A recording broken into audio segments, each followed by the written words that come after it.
እስኪ አንድን ሰው በህይወት ውስጥ አስብ። ስለዛ ሰው የማታስብበት ቀን የሌለ፣ ስለዛ ሰው የማይመጣልህ ሐሳብ የሌለ ሰው። ምናልባት እኮ ያ ሰው ለአንተ ብዙ ነገር አላደረገልህ፣ ምናልባት ብዙ አልተናገረም፣ ግን አይምሮህ ውስጥ ያለማቋረጥ ይመላለሳል። ታዲያ ግን ይህ ሰው ለምን አይምሮህን ያዘ?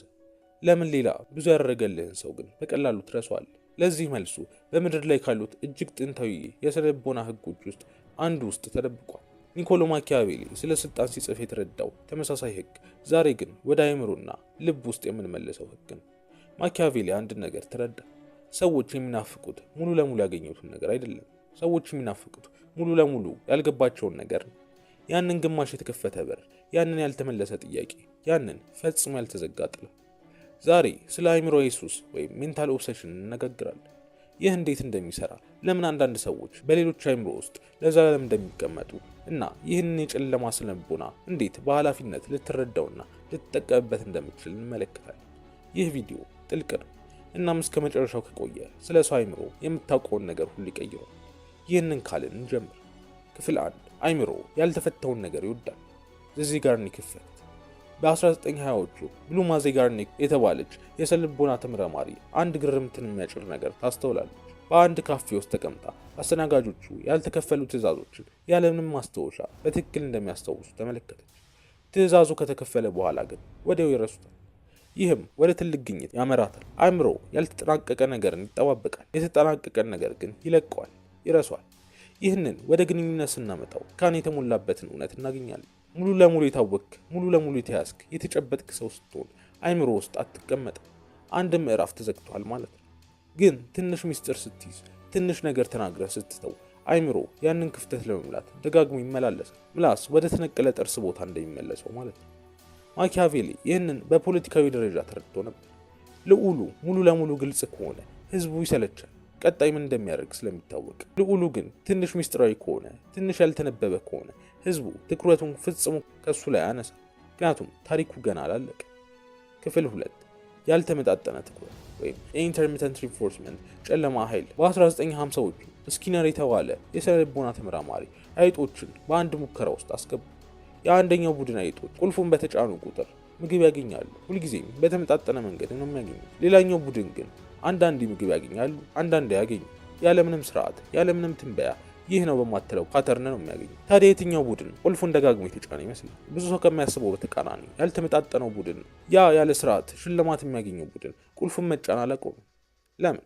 ምክንያቱም አእምሮ እርግጠኝነት የለሽ ሽልማትን ከተረጋገጠ ሽልማት የበለጠ አጥብቆ ይከተል። ይህ ደግሞ ብዙ ሰዎች ለምን ቁማር ላይ እንደሚጠመዱ ያስረዳል። ሁልጊዜ ቢያሸንፉ ኖሮ ብዙም አያስደስታቸው ነበር።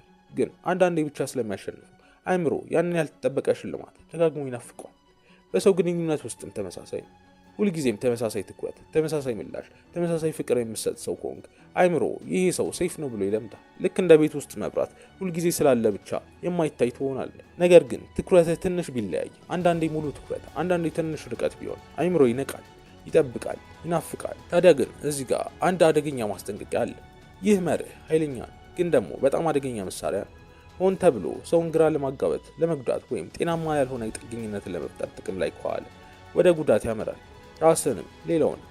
ትክክለኛው አጠቃቀም ራስን ሙሉ ለሙሉ ላለማቅረብ፣ ሌላውን ሰው ለማጭበርበር አይደለም። ልዩነቱን እንዳዘነጋ። ክፍል 3 እጥረትና ዋጋ። ለምን የራቀ ነገር የበለጠ ዋጋ ያለው ይመስላል? ማኪያቬሊ በልዑሉ ውስጥ አንድ አስገራሚ ምልከታን ያደርጋል። ልዑሉ ራሱን በቀላሉ ተደራሽ ካደረገ ዋጋው ይቀንሳል። ሁልጊዜ በሩ ክፍት የሆነ፣ ሁልጊዜ የሚገኝ፣ ሁልጊዜ ጊዜ ያለው ልዑል በህዝቡ ዘንድ እንደ ተራሱ ይታያል። ይህ የስነ ኢኮኖሚ መርህ ነው፣ ግን ወደ ስነ ልቦና ጠልቆ ይገባል። እጥረት ያለው ነገር ብዛት ካለው ነገር የበለጠ ዋጋ ይሰጣል፣ ራሱ ነገሩ ተመሳሳይ ቢሆንም እንኳን ማለት ነው። እስኪ አስበው፣ ሁልጊዜ ተደራሽ የሆነ ሰው ወዲያውኑ ይመለሳል። ሁልጊዜ ሁሉም ቦታ የሚገኝ ሰው ወዲያውኑ ይመለሳል። ሁልጊዜ ነፃ ጊዜ አለው፣ ሁልጊዜ እሺ ይላል። ከጊዜ በኋላ የተለመደ ይሆናል። ተቃራኒው ግን የራሱ ህይወት ያለው፣ የራሱ ትኩረት ያለው፣ ሁልጊዜ በቀላሉ የማይያዝ ሰው ዋጋው ከፍ ይላል። ምክንያቱም እሱን ማግኘት ቀላል አይደለም። ይህ ማለት ግን ሆን ብለህ ራስን ደብቅ ወይም ጨዋታ ትጫወት ማለት አይደለም። ይህ ማለት የራስ ህይወት፣ የራስ ግቦች፣ የራስ ትኩረት ይኖርህ ማለት ነው። ሙሉ ማንነትህን ለአንድ ሰው ብቻ አታድርግ። ራስ ላይ ስትሰራ፣ ግቦችህን ስትከተል ተፈጥሯዊ እጥረት ይፈጠራል። ምክንያቱም ጊዜ ውስን ነው፣ ትኩረትህ የተከፋፈለ ነው። እናም ያንን ትኩረት ማግኘት ትርጉም ይኖረዋል። ክፍል 4 ስሜታዊ ትውስታ። አእምሮ ስሜትን እንጂ እውነታን አያስታውስም። የስነ ልቦና ጥናቶች እንደሚያሳዩት አይምሮ ዝርዝር እውነታዎችን በቀላሉ ይረሳል፣ ግን ስሜትን ፈጽሞ አይረሳም። ማን ምን እንደተናገረ ልትረሳ ትችላለህ፣ ግን እንዴት እንደተሰማ ፈጽሞ ልትረሳ አትችልም። ይህ ማለት የአንድ ሰው አይምሮ ውስጥ ለዘላለም መቀመጥ የምትፈልግ ከሆነ ትልቅ ስጦታ ወይም ብዙ ገንዘብ አያስፈልግም። የሚያስፈልገው ጠንካራ ስሜታዊ ጫፎችን ወይም ኢሞሽናል ፒክስ መፍጠር ነው። ጥልቅ ሳቅ፣ ጥልቅ ግንዛቤ፣ ጥልቅ ነገር እንዲሰማቸው ያደረገው ውይይት፣ ያልተጠበቀ አስገራሚ ጊዜ መፍጠር ወዘተ። ማኪያቬሊ ስለ ትልልቅ ክስተቶች ይጽፍ ነበር። አንድ ልዑል ትልቅ የማይረሳ ድራማ የሚመስል ተግባር ሲፈጽም ያ ተግባር በህዝብ አይምሮ ውስጥ ለዓመታት ይቀመጣል። ተራ ውሳኔዎች ግን ወዲያውኑ ይረሳሉ። በግንኙነት ውስጥም ተመሳሳይ ነው። መደበኛ ተራ ጊዜ ብቻ የምታሳልፍ ከሆነ ትረሳለህ። ግን ጥልቅ ስሜታዊ ትውስታ የምትፈጥር ከሆነ እውነተኛ ጥልቅ ንግግር፣ ያልጠበቀ ደግነት ወይም ጥልቅ ስሜት የተሞላበት ጊዜ ያ ትውስታ አይምሮ ውስጥ ተገርጾ ይቀራል። ክፍል 5 ያለመታወቅ ጥልቀት። ራስህን ሙሉ በሙሉ አታሳይ። ብዙ ሰዎች የሚሰሩት አንድ ትልቅ ስህተት ትኩረትን ለማግኘት ሲፈልጉ ስለ ራሳቸው ሁሉንም ነገር በአንድ ጊዜ መናገር። ታሪካቸውን ሁሉ፣ ስሜታቸውን ሁሉ፣ ፍርሃታቸውን ሁሉ በመጀመሪያ ውይይት ውስጥ ያፈሳሉ። ይህ ግን ተቃራኒውን ውጤት ነው የሚያመጣው። ማኪያቬሊ ስለ ውጫዊ ገጽታ ወይም አፒራንስ ብዙ ይጽፋል። አንድ ልዑል ሁሉንም ውስጣዊ ሀሳቡን ማሳየት የለበትም። የተወሰነ ጥልቀት፣ የተወሰነ ነገር ሁልጊዜ ሳይታይ መቀመጥ አለበት። ምክንያቱም ያ የማይታየው ነገር ነው ትኩረትን ለዘላለም ይይዛል። ይህ ማለት ደግሞ ውሸት ተናገር ማለት አይደለም። ይህ ማለት ራስን ቀስ በቀስ አሳይ ማለት ነው። እያንዳንዱ ውይይት፣ እያንዳንዱ ግንኙነት ትንሽ አዲስ ነገርን ስላንተ እንዲገልጽ አድርግ። እንደ መጽሐፉ ማንም በአንድ ገጽ ብቻ ሊጨርስ የማይችል ሰው ሁን። ክፍል 6 ራስን ኢላማ አታድርግ። ይህ ምናልባት በጣም አስፈላጊ የሚባለው ትምህርት። ብዙ ሰዎች ትኩረት ለማግኘት ሲፈልጉ አሳዳጅ ወይም ፐርሱዌር ይሆናሉ። ደጋግሞ ይደውላሉ፣ ደጋግሞ ይጽፋሉ፣ ደጋግሞ ትኩረትን ይለምናሉ። ይህ ግን ውጤቱ ተቃራኒ ነው የሚሆን። ተከታይ ወይም አሳዳጅ የሆነ ሰው ዋጋው ይወርዳል። ኢላማ የሆነው ሰው ግን ዋጋው ይጨምራል።